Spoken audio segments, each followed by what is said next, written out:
নমস্কার, ভালো আছেন তো সবাই? হ্যাঁ হ্যাঁ, আমরা সবাই ভালো আছি। আপনি ভালো আছেন তো? আসুন আসুন স্যার, বসুন। প্রথমেই আমি আপনাদের কাছে ক্ষমা চেয়ে নিচ্ছি, কারণ আমার আসতে অনেক লেট হয়ে গেছে। আপনারা আমার জন্য অনেকক্ষণ ওয়েট করছেন। কি যে বলেন না স্যার, আপনি আমাদের কাছে ভগবানের মতো। আপনি যদি না থাকতেন তাহলে তো আমরা না খেতে পেয়ে মারা যেতাম। এই রাকেশ, তোর পাশে দাঁড়িয়ে আছে এই মেয়েটা কে রে? এটা এটা আমার মেয়ে মাহি স্যার। ও, তাহলে এর কথাই বলতি। এই মাহি, এদিকে আয়। কিছু বলবেন স্যার? হাই হাই, বেশ বড় হয়ে গেছিস তো। কালকে তুই আমার বাড়িতে যাবি, তোকে একটা কাজ দেবো। তোর মা খুব অসুস্থ, তুই তাড়াতাড়ি বাড়ি আয়। স্যার, আমার মা খুবই অসুস্থ, আমার মাকে এক্ষুনি হসপিটাল নিয়ে যেতে হবে। এই দাঁড়াও, কিছু বলবেন স্যার? টাকাটা রাখো, তোমার মার চিকিৎসা করতে কাজে লাগবে। স্যার, আপনি মানুষ না, আপনি আমাদের কাছে দেবতা স্যার।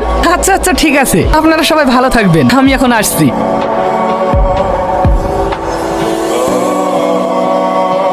আরে মাহি, হাই আয় আয়, তোর জন্যই তো বসে আছি।